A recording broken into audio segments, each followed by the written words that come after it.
જૂનાગઢના કેશોદમાં એક વિચિત્ર અકસ્માતમાં 7 લોકોના ભોગ લેવાયા હતા. કેશોદના બંડુરિયા ગામ પાસે બે કાર વચ્ચે અકસ્માત સર્જાયો હતો, જેમાં કારમાં સવાર 7 લોકોના કમકમાટી ભર્યા મોત નીપજ્યા હતા. અને એટલું જ નહીં, એક કારમાંથી સળગતો બાટલો બાજુના ઝૂંપડામાં જતા ત્યાં પણ આગ લાગી હતી.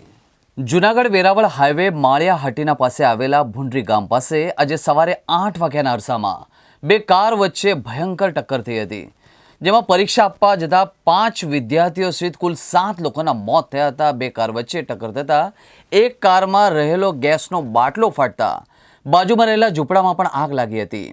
હાઈવે પર વહેલી સવારે બે કારને ટક્કર થતાં જ આજુબાજુના લોકો એકત્રિત થયા હતા અને બચાવ કામગીરી સાથે પોલીસ અને 108ને આ અંગે જાણ કરી હતી.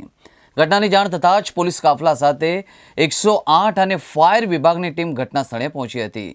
ઘટના સ્થળે પહોંચેલી ફાયરની ટીમે ઝૂંપડામાં લાગેલી આગ પર કાબૂ મેળવ્યો હતો, જ્યારે પોલીસે મૃતકોના મૃતદેહને પોસ્ટમોર્ટમ અર્થે ખસેડીને અકસ્માત કઈ રીતે થયો તેની વધુ તપાસ હાથ ધરવામાં આવી છે.